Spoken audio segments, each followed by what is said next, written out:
All right, you're back with Tom and PK here on the We Right Here podcast, and we have a pretty awesome special guest here.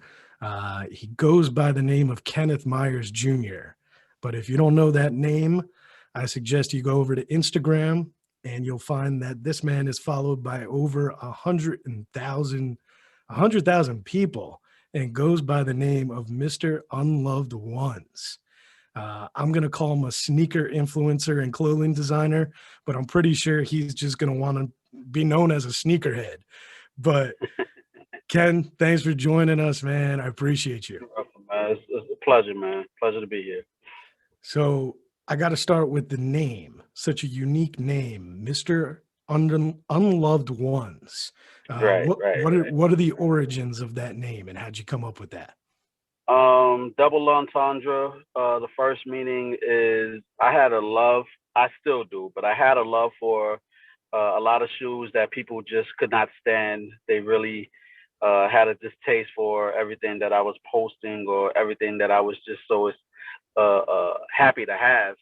And it was like, you really love those, don't you? Like, and it just grew to you just like the most unloved things out of sneakers, and it morphed into that. And the second meeting has to deal with mental health and the emotional literacy of what love actually is, and to understand it is to uh, be of it. So when I would say nobody wants to be unloved, it's a true meaning, it's a true statement, and everything grew from there. Man, a lot deeper than I thought, actually. I thought it was just going to be something with sneakers. And I Yeah, figured the ones at the end, if anybody follows Mr. Unloved Ones, you're going to notice that he has something that I love as well, and that's the Jordan 1. And I know you just got finished posting 70 days of ones. got And 2 more days. I got 2 more days. and it's been a hell of a ride to watch this collection unfold. I got to ask you, what was the first pair of Jordans that you owned? The first pair of Jordans I owned was probably a pair of Jordan 10s or a pair of Jordan 7s. I can't remember completely now. But I had Raptor 7s and Cardinal 7s Mm. and Chicago 10s. I didn't get Chicago 1s until like late 95. I was like 8 or 9 years old around that time. So now, as Okay. far as first pair that I bought myself, uh, I didn't buy a pair of Jordans for myself until probably like 2008, 2009 time frame. And before then, it was all like my mother or my friends or like my cousins buying shoes or whatnot. My friends with the hand me downs. But yeah, I didn't buy my own pair until like 2008, 2009. And I want to say it was like the metallic sea greens. It's the first pair that I bought myself. And then, everything grew from there. Well, yeah, you had to make your own money first, and Yeah. once you establish yourself and you remember, that's how it was with me. I played basketball my whole childhood, and my dad coached, and once a year for about 5 or 6 years, he knew how much I was a Michael Jordan fan. It was like my birthday present. It was, hey, you get to pick one pair only. And Yeah. now, as I got older, I've gotten back into it, and anybody that listens to our show knows how much of sneakerheads PK and I at least claim to be. But when we look at yours, Forget it. it's a whole new meaning. But I look at your post, and what I find different than other people with sneakers is I get the feeling that you kind of reside on the side that you're against resellers, and you're against this whole market that's kind of spoiled the taint for the rest of us, and you're kind of a purist. Can you speak on So, that a little bit? yeah. So I don't want to say like I'm completely against reselling because some of my friends are resellers. A lot of friends of mine own stores that it's consignment shops. It's nothing but big reselling stores.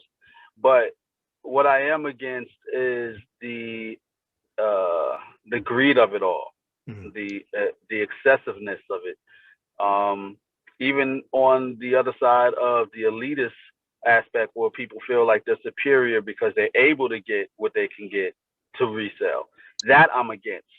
But the notion of resell has been around longer than a lot of people longer than a lot of people have been into sneakers. Like me coming up, I remember my cousins buying 2 and 3 pairs of shoes to keep one on ice and to sell one to pretty much pay for the pair that they're gonna wear.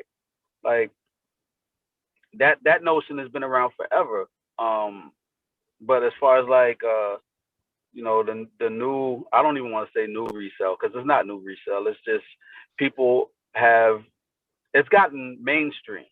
Mm. And I think because it's gotten mainstream, it's gotten such a bad rap, and it's put such a black eye on this thing that we love. Uh, Small niche underground thing has become a mainstream thing that everybody wants to be a part of, and it's hard to single out the negative aspects when nobody else is contributing to a factor of how to fix it.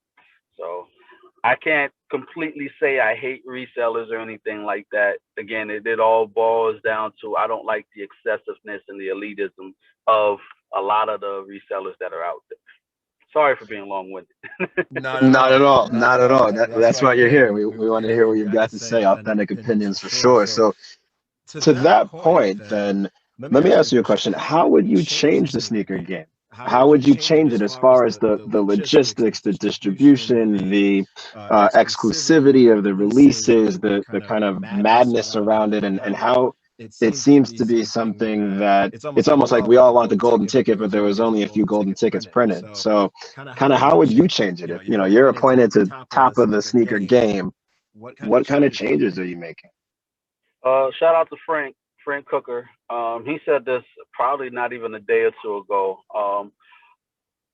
It all has to deal with where the product is going. So I would change the allocation first. Um, Inner city kids who really enjoy sneakers are not getting it. I get a lot of the people in nicer neighborhoods are not getting stuff either. Hell, a lot of people in the cities are not getting anything because the resellers are eating everything up. But if you put on the precautions of, of course, the whole ID thing that they were doing, got to pick up everything yourself. Um, but you put it in these cities, you put it in these areas to where the kids can truly get them, and it's not a fight through online to really get a shoe. It would change a lot. It really would. I know the other aspect is really upping the stock and everything. I don't think that's going to fix anything. I don't care how much. I mean, you see 11 every year. You make a couple million. It's still not going to change. You know, the availability for people. So it's how you get the product in the consumer's hands that has to change. Of course, back to the allocation. The areas in which you put these sneakers out has to change. Uh, Outside of that, it's really paying attention to who your customer is.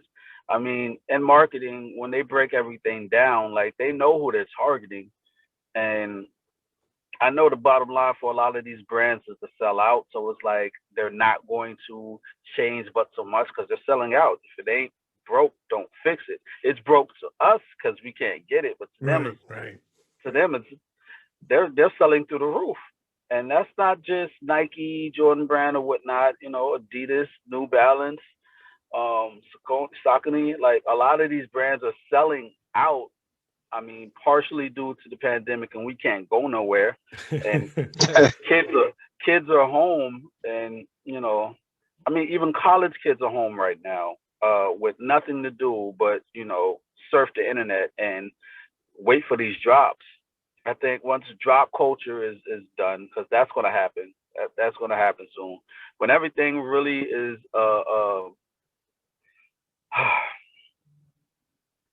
shopping experience is what is missing from a lot of people, right? Outside of the whole allocation, people enjoy the experience of shopping. Mhm. Which is why people love the special releases and going to these parties and going to these events, because it's an experience. It's a whole thing to take in and feel, and you end off with a special commemorative pair of what that event was. Um, that and citywide exclusives. Now I know people hate the city thing, but back in the day, like traveling to Baltimore or going to Philly to get a pair was special. Right. Right.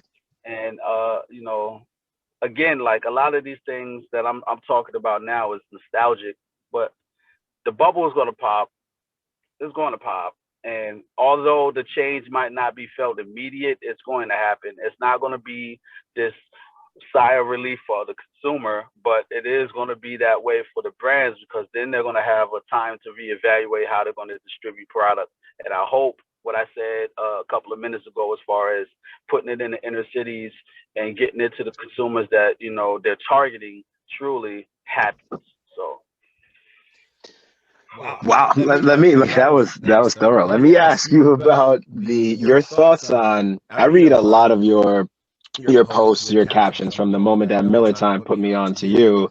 I'm not one of those guys that just looks at the post. I go and look at the captions and kind of try to I've get been the taking a vibe. break. I've Been seen taking a that. break lately. I've seen- I haven't posted my thoughts truly on social media, and that's strictly because I've been focusing on creating content to highlight others, and I didn't want to take away from the shots that I've been posting from other people. But I'm Sure. going to get back to that because, of course, I mix mental health in everything that I say. But yeah, I felt that I had to take a step back. Plus, I'm trying to build a website. So go ahead. No, I hear you. No, I hear you. I hear you. I hear you. What are your thoughts on what happened the other day with the Nike executive's son? I know you caught that article, and I think it fits right in the kind of the vibe of our conversation right now. Miller Time and I got on and and had a really good discussion about it. But I'm interested to know that must have struck a chord in you. So shout out to Kari, Sneaker Fetish. Check him out on YouTube. He broke that down beautifully a few days ago, probably last week sometime. Me personally, I didn't have any real thoughts on the situation because it's snowballed out of control because it's like once something hits mainstream, people tend to run with it and just run out, for lack of better words. It's not a new situation. It's because of who that person's mother is that kind of made it a big Right. thing. Um, that type. Can I curse?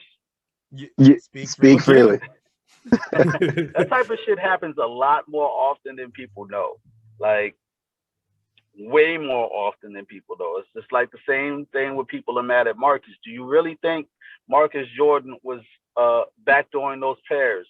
Yes. And if he was, do you really think he was doing that himself? No. Like No, his father absolutely. is fucking Michael Jordan. He's not stupid. Okay? Like his friends, yeah. All right. Do realize he's not in business by himself. But anyway, that's a whole. So when you say this thing's been going on, these things have been going on, so I make sure I'm hearing you right and our listeners are hearing you right. Basically, you mean people using their connections to get access to things that they wouldn't otherwise have access to. Yeah? I mean, why not? I'm 18, 19, and I got a damn cakewalk to go get some exclusive shit. I'm going to go get that exclusive, and I can sell this stuff right now, and there's no ties or connections back to where I'm getting this stuff. Because originally, the only reason he's really got caught is because he told on himself. He told, yeah. So it's like, just think about everybody else's kid who has the same access. I mean, if they really, really, really did some digging, I'm sure they'll find a lot more. Now, as far as like that kid himself, like everybody else has been saying, he told on himself. I don't want to, call him out his name or anything like that. I'm not mad at him for reselling. Like, get your money, do what you do. But yeah, you took advantage of a system and you got caught. And the only reason you got caught is because you told on yourself. And nobody, and that's the other thing. Nobody would be upset because nobody would know who this guy is if he didn't say anything. We're only upset because he told on himself. It's like everybody gets mad at resellers because they're flash. Let me rephrase that. Sorry. Everybody gets mad at the flashy reseller because you can see them. But the biggest resellers are the ones you don't see. They don't even post on social media like that, or have social media to begin with. Some of the biggest resellers are moving in silence and making way more money than any of these flashy people. That's interesting. That's really interesting. Like the richest person in the room really doesn't have, you know, the flashiest stuff on. They're not flaunting their money. They're not putting their stuff on Front Street. And that's why I laugh at a lot of these situations, because I get it. We're frustrated at so many different things that when a situation like this happens, you latch onto it and you blast it. But that's not what you're truly upset at. You're upset at the system that is happening because they're milking it and you can't get a sip. So I get it, but it's misplaced anger for a lot of people. Misplaced anger for sure. And I mean, I don't want to get too angry about the sneaker culture. Let's take it back to a place of love here. Come on, we all love sneakers. That's why we're here talking right now. I got to ask you, because I'm a ones guy, and PK and I always argue. He's a 4 and 11s. I'm a ones. I think you're just strictly. I love 4s too. You're a 4s too. Yeah, okay, I'm 4s. I got to ask, putting you on the spot here, top 5 people, dead or alive, you'd want to go on a J shopping spree with. Alive, I would want to go with, of course, one of my favorite NBA players. I would want to go with Carmelo. Melo. Yes, I would definitely want to go with Melo. The original Melo. You know, yeah. Love Melo, man. I've been following his career forever. But like KD, I would also want to go with KD because KD loves Jordan 1s. Who else? Probably some musicians. I would want to go with Jay. I know Jay-Z isn't into Jordans as much as he used to. He still wears them. You just don't see him on social media. God rest his soul. If Nipsey was still alive, I would want to go with Nipsey. And oh boy, Tiana Taylor. I knew you were gonna throw some love that way. I was gonna say, "What's up with Riri?" I love her. Shout out to her husband, Amon. But like, I would want both of them to be there because both of their sense of styles and just their energy is dope to me. So that's a bonus. I love that vibe. I love that question too. Honestly, along that line, just really getting to know you. Let me put it to you like this. So, black card in your pocket, so no budget, all the social capital in the world. So access is unlimited. If you're going to do a sneaker unboxing or unveiling, right, or almost a drop, so to speak, where would you want to do that? Where? It'd be here in South Carolina. I would probably do it at like Clemson or USC. And have it like in a gymnasium to where, you know, there's a bunch of people that can actually view it also, come through and actually see a shoe in person. I would do something like that, have a live unboxing. So, and I would invite Frank Cooker, one of the most influential people behind a lot of the Jordans people have seen over the last 7 to 8 years. So. I love that you said that, man, because the vibe I'm getting from you is you're a real down-to-earth community guy. You know, you could have said some, I don't know, south of France or Fiji or anywhere else, real private and exclusive, and keeping it close to home for those who wouldn't normally get to see something like that or have access to something like that. Seems like it's very important to you, and that's dope. Yeah, that's why I started my meetups, because I was able to get a lot of things that a lot of people couldn't get locally. There are a couple of people here locally that are able to get a lot of the stuff that I can get, but just, you know, they wouldn't normally, you know, display their stuff. So when I started these meetups, it was a way to get the kids out there to, you know, view a lot of this product and to give them tips on how to get a lot of this stuff also without having to spend thousands on bots or having to beg somebody in their inbox. So I'm gonna get back to that soon as, you know, a lot of things clear up a little bit more. Absolutely. And I gotta say, you've been pretty humble, and I appreciate that. But it's name brag time. I gotta ask you, who's the most famous person to hit you up on social media, either asking you for something or just in general making a comment on something you posted? Who's the most famous person? Oh, that's tough.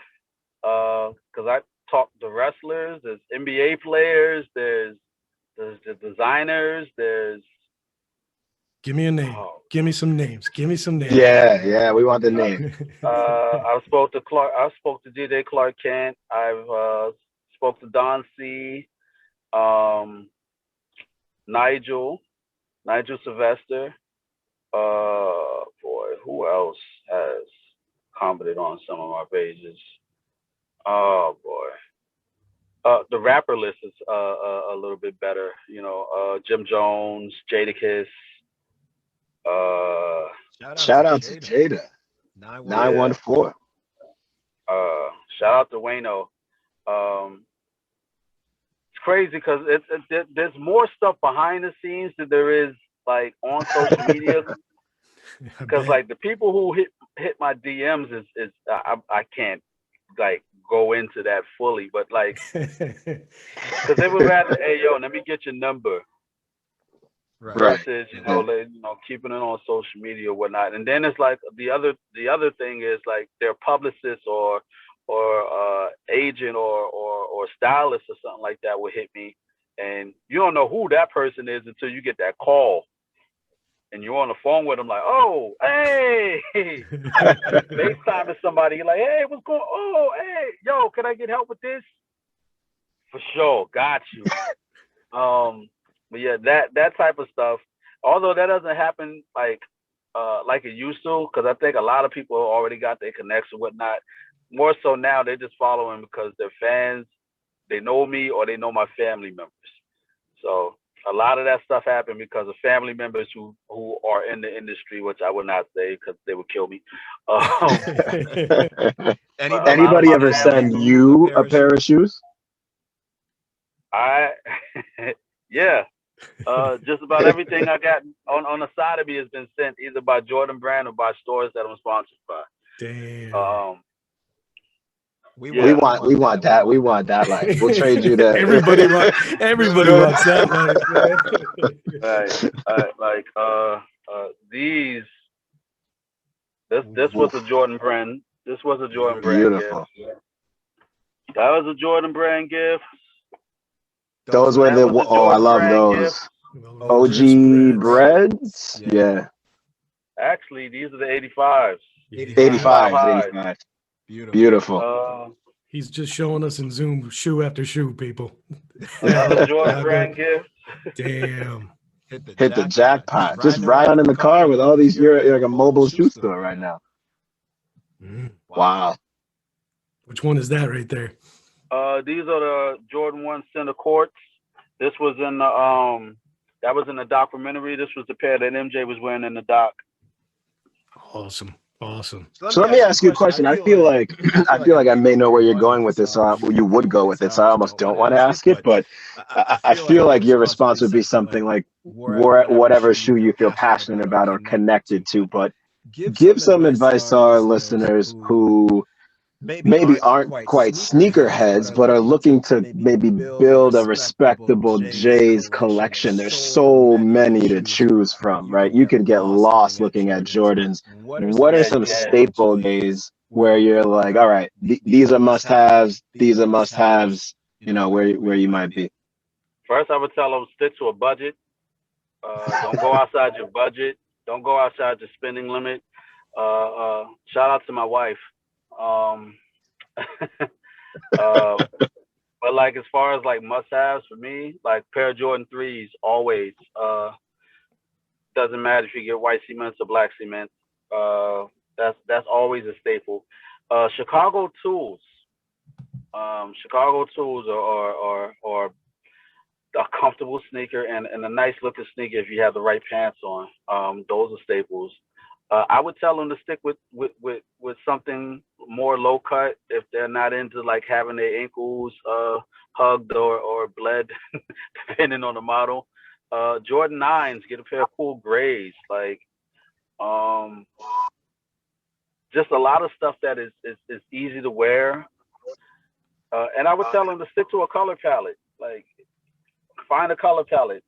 That was the best thing I ever told one of my homies who got into sneakers probably like a good 5 years ago. Like he picked a color palette and he really stuck with that. So like even when he ventures off into other shoes like LeBron's or KD's or just regular Nike basketball shoes, like he sticks to his color palette, which is like purple, gold, olive, brown, and white.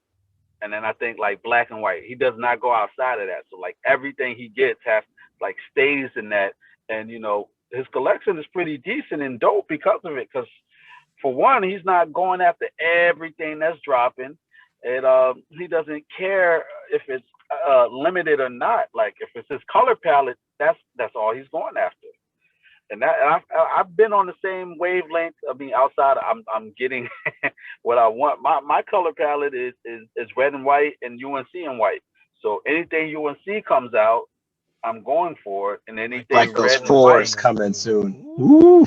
Did those drop yet? The fours and the ice blue and the so. soon. That's another thing. Like I used to wear other Jordans besides Jordan 1s.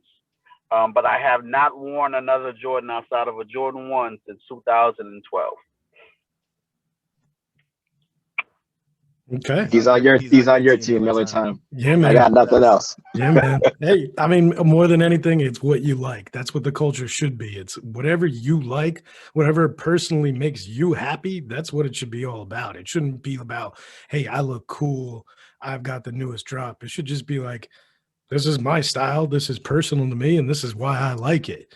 And Right. more so on that, I notice you have your own clothing line. You have some awesome T-shirts, and tell me about how that inspiration came from, and tell our listeners where they could find those, and more importantly, where they could buy them.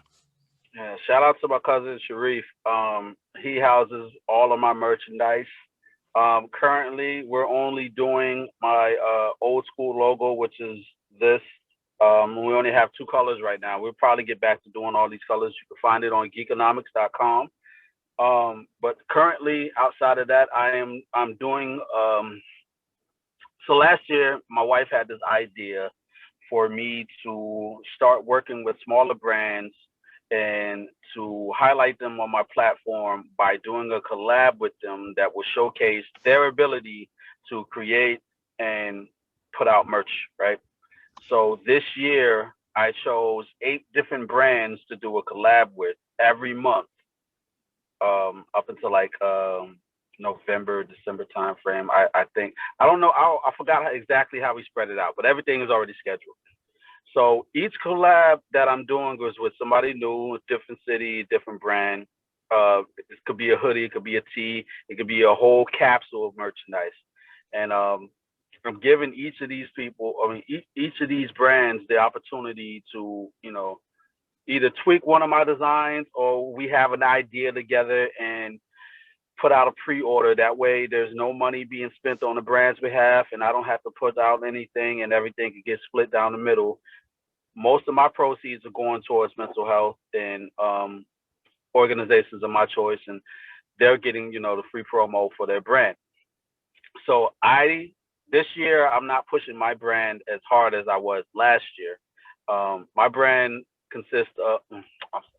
my brand is the Unloved Ones. Not Mr. Unloved Ones or anything like that. It's the Unloved Ones. And it stands for, UN. I'm so sorry. I'm trying to remember the acronym. It's all good, man. UN Loved Ones, right? Literally, it's for you and your loved ones. So when people actually see that breakdown, it's like, oh, I get it now. But I took a break from that again to focus on highlighting people who wouldn't otherwise get the same platform. Because forget the fact that it's 100,000 people. It's the audience that's there. It's the people that are in the audience that matters. And it could lead to, like people hiring them for, events or whatnot. I've had people really take off because of this. I'm never going to, claim their success or anything like that. So I'm not going to name them, but this is helping a lot of people. And that's why this year I decided to take a step back, salute to my wife for the idea and highlight other brands. I'm going to announce the next brand soon. So if anybody follows me on social media, be on the lookout for that. Should be this weekend. Should be this weekend. Awesome. Well, we encourage all our listeners to look up Mr._Unloved Ones on Instagram, on all the social media platforms. Kenneth Myers Jr. There's a lot more to you than I thought, sir. You are deep, you are perspective, and you are informed. I appreciate your time, and Thank you. we will continue to keep our listeners updated with you and whatever you come out with. We appreciate it, man. Thank you, man. It's been a pleasure, man. Been a pleasure. All right, let's stay on this recording now, Paul. Yep. And let's do the live 5. You want to intro us? So I hit the stop, so we're gonna have to do the countdown again. I just hit stop now. Okay. Do you want to count us down again? No, Or you want to do the then live 5? let's stop this and save it then. All right, cool. Hold on. We'll keep on the Zoom. Just bear with us for 1 second, Kenneth. That was really good. Take your Thank you. time, man. That was really Take your good. time. What do you want to save it as? Kenneth Myers. Yeah, just Kenneth Myers, your name, and then make sure you do the export. Yep. It's still recorded on Zoom, so I'll just tell our audio team to Yeah, cut it there. cut both there. Export is wave. Kenneth Myers, PK Myers. Export. You're just rolling around in your car with all those boxes, huh, my man? Nah, I took only the right shoe out of a few and hurried up and tossed them in the car so I could get away from my daughter before she noticed I was gone. How many kids do you have? I got three. Yeah, I got 2 with the third one on its way in about 2 months. Congrats. Thank you. Congrats. Thank you. Always a blessing. Beautiful. I got 2 girls with a boy on the way. The girls each have multiple Jordan 1s and 11s. My unborn son has even more than them already. So a lot of people might say this is weird, but my kids don't really. Well, my daughter loves Jordans, but my sons, they can care less. Like they just like shoes. Like they think a shoe is cool, they want it. That's it. They don't care if it's a Jordan. They don't care if it's Adidas. They don't care if it's a Walmart shoe. If it looks cool to them, that's all they care about. That's even They do better. have the eye for fashion. That. That's even better. Hell yeah. Yeah. Hell yeah. I love that. Like they don't care what anybody else thinks is cool. Like that's what I wanted my kids to have. Now I hope my daughter is the same way, but she fusses if she doesn't have the same shoe as me. I know that feeling. She's 2. Yeah. Oh God. Oh wow. At least mine's 6. Wow. She's 2. Daddy. Yes. Not the same. I know. Oh wow. Why? Because I want the same. That's can't. wild. Why? Oh man. Because Oh, man. well, you're gonna get it for me. No, I'm not. I wonder if Miller, do you still hear me twice? No, your volume's fixed now. So that's very interesting. I didn't. It won't matter. Does it say microphone Yeti on Audacity? Yeah, I'm sure it does. Hold on. Pull up Audacity. Yeah, microphone Yeti. So you're gonna be fine then. Oh, okay, cool. It's just Zoom. Oh, okay. Whatever. So Okay, got that. So Ken sounded good. So just lead us in regular with live 5. Basically, Ken, what we do is we list our top 5 or whatever.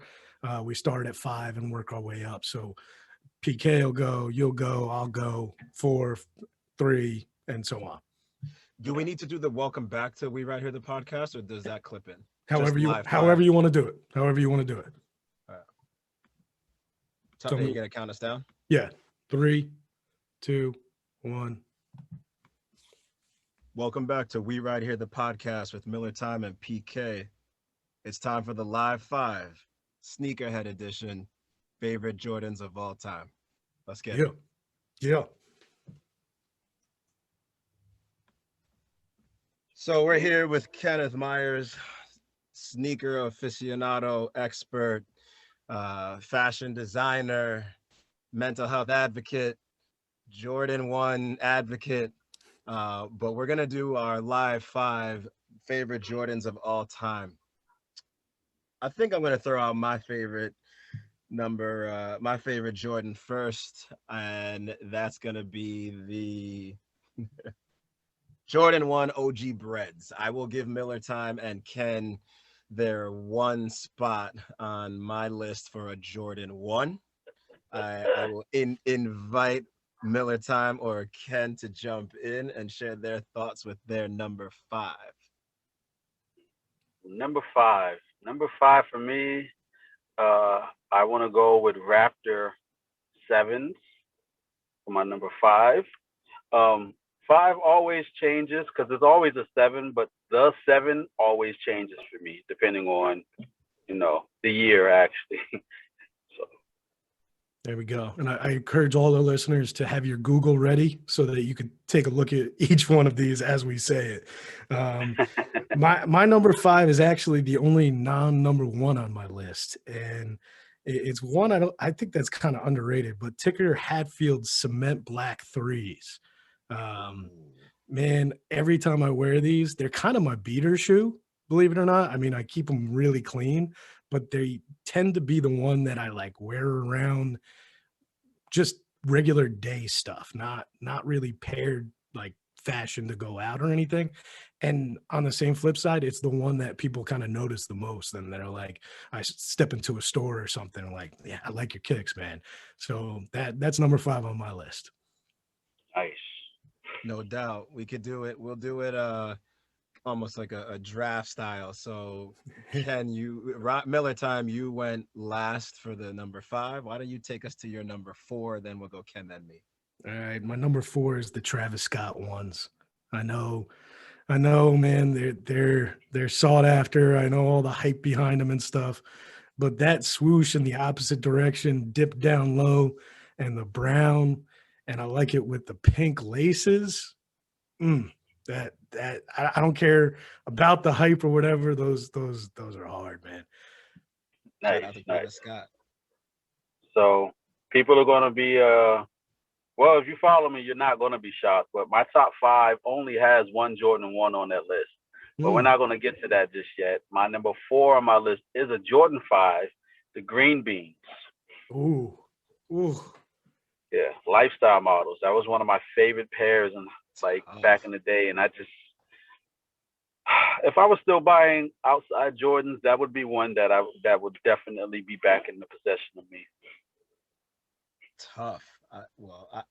That's a tough shoe to beat, so to speak. But I'm going Jordan 4 retro breads.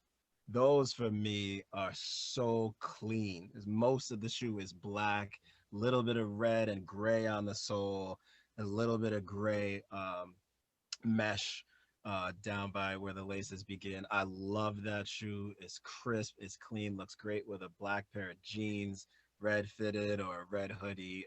Jordan 4 retro bread. That's number 4 for me. Ken, you want to take us to your number 3? All right, number 3. Oh boy. See, number 3 is a toss-up because usually I would go with another Jordan 5, but I'm trying to mix this list up to where I have a different Jordan for every number. So it is a Jordan 4 white cement. I remember wanting a pair of those so bad and never really getting a chance to get them because they would sell out so fast in my area. And then being so mad when they brought them back because it's like, I can buy them, but I can't buy them because I only wear Jordan 1. So I would just be staring at them and not being able to wear them. But yeah, that's one of my all-time favorite shoes. It's just so clean. And even especially on kids, I love the way they look on kids' feet. Like my boys, it looks great on them. So that's one of my favorites. Clean. Miller Time. Where are you going with it? Yeah, my next one is probably my favorite shoe from this past year, the Jordan 1 OG Biohacks. They have some crazy colors going on. I know Ken was telling us about trying to keep to your one color scheme. I went all the way outside my color scheme on that. There is like 5 or 6 colors going on. They're crazy. I like to pair them with the brown laces. I've seen them a whole bunch of different ways, but I feel like you could wear like standard colors, all kinds of different ways that you could wear that shoe. And I loved that one drop from this past year. No doubt. Biohacks has creeped into my top 25 Jordan 1. There you go. They really have. They made their way to that. Just same way with the University Blues that just dropped this past weekend. They made it into my top 25. So, and it takes a lot for me to crack that list. Ken took me to a place just now, a perfect segue into my number 3, because he mentioned for the first time on this live 5, he said a pair of shoes that he couldn't get or couldn't have when he was a kid. And my number 3 is the first on my list that I had that kind of emotional connection to. And it's the 11 Concords, man. The white with the black patent leather. You knew it when you saw them. It was different. Was it a fashion statement? Was it a basketball sneaker? I feel like that was one of the first shoes that really crossed, and it was like, hold on, these are different right here. So for me, my number 3, the retro 11, the Concords, the white with the black patent leather, so crispy. Yeah. So funny thing, I only like one pair of 11s. Like, okay. I hate Jordan 11s. I only like one pair, and that's the pair that they're releasing this year. Which one is that? Cool gray 11. Cool gray. The only pair I had back in the day. That's the only pair of 11s I would ever wear. And for them to be releasing again this year, it's like, oh man. Ken, I might be hitting you up for some help with those. Just putting it out there right now. No, great. I'll point you in the right direction. Great pick. All right, where are we on? Number 2? Yep. Yep. All right, number 2. I said, wait, man. Number 2 for me would have to be the Air Jordan 13s, the Altitudes. Ooh. 13. That's one of my all-time favorites too. I like the 3M mesh version, but I love the leather version more. Those are clean.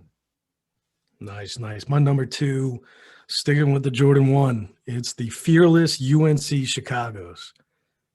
I love that, and it was the first one that I got with the patent leather type. It's just shiny. It's got the UNC blue. It's got the Chicago Bulls red and the black Nike swoosh, the white mixed in there. Man, those are just loud, and I love those. I love those kicks. I'm surprised you haven't put the studs on the bottom to use them as a golf shoe yet, golf sneaker. It's because I have too many Jordan golf shoes, man. Yeah, exactly. Nice. My number 2, I'm staying in the Jordan 4 family, or going back to the Jordan 4 family, should I say, the Toro Bravos. And I don't see those a lot, but those are, to me, absolute fire, especially if you wear them right. You know, again, maybe black jeans, black it out, a hoodie, whatever the case may be. But the Toro Bravo is such a rare shade of red. I believe it's the only that shade of red doesn't show itself in any other Jordan shoe. It's a very, very different, distinct red if you look at it. But they haven't reused that, surprisingly. Right. Love that shoe. So take us to number 1. Let's let our guest take us to number 1. What do you got, Ken? Always and forever going to be Chicago Jordan 1s. And no matter what year, no matter what variation, the Chicago Jordan 1 is going to be my favorite. Which is why I'm still a little salty about the trophy rooms, but I accepted the loss in November. But yeah, Chicago Jordan 1s, all-time favorite. I went to the end of time. Yeah, and the Chicago ones, they're nicer than the trophy rooms. The trophy rooms, overrated. Yeah, I'm talking to you, Marcus, again. You've been going at Marcus Jordan for a while now. I will let you bring us home, Miller time. I'll slip in real quick and just throw out my number 1 favorite Jordan of all time. I mean, just needs no introduction, man. The 11 breads, the retro 11 breads, black, little red trim. Shut it down every time I wear them. Love them. Jordan 11 breads. Can't get mad at that. My number one is probably a surprise for most, but I think real men can wear pink. Real men can wear pink. And my black crimson tint ones, I love those crimson tints. I've actually worn them to my last 2 weddings that I went to, paired with a pink tie. And I mean, I kind of keep it a little bit. I keep them for special occasions. I break out my crimson tint. I mean, got to look it up. It's mostly pinkish with a lot of black mixed in, and I've always loved that shoe, and that's probably gonna be my number one. I can't see anything on the horizon that's gonna pass that. Love. That's one pair I haven't worn as much as I thought I would when I got them. Like that didn't make the 70 days. That's one pair that didn't make the 70 days. See, it's all about what you love, right? Right. There's about I hate like putting the number on my collection, so I always say around. But yeah, there's around 20 pairs that did not make this 70 days of ones. That's one of them. Well, it was fun while it lasted. I appreciate you joining us for both the interview and the live 5. Again, check them out, Mr. Unloved Ones, Kenneth Myers Jr. We appreciate you, bro. Man, thank you. It's been a pleasure.